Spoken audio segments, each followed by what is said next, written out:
అన్నమే నైవేద్యంగా తొలి ముద్ద చల్లవారి ఇంటి నుండి పొంది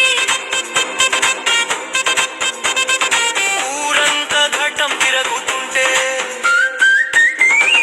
ఆడపడుచులు నైవేద్యం చెల్లించేదారే.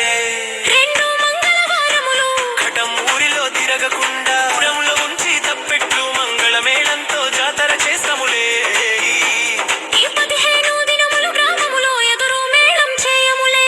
కృష్ణమ్మ తీరమున మిట్టమాగాణి సారమున మా పులిపడి గ్రామమున మా ఊరి దేవతగమా ఆ ఇంటి వెల్పుగా మా కంటి వెలుగువై ఆ పుణ్యం కొద్ది కొలువైన తల్లి అమ్మా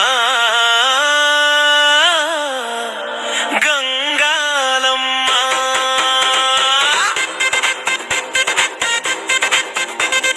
కోటి దండాలమ్మ నీకు శత కోటి దండాలు.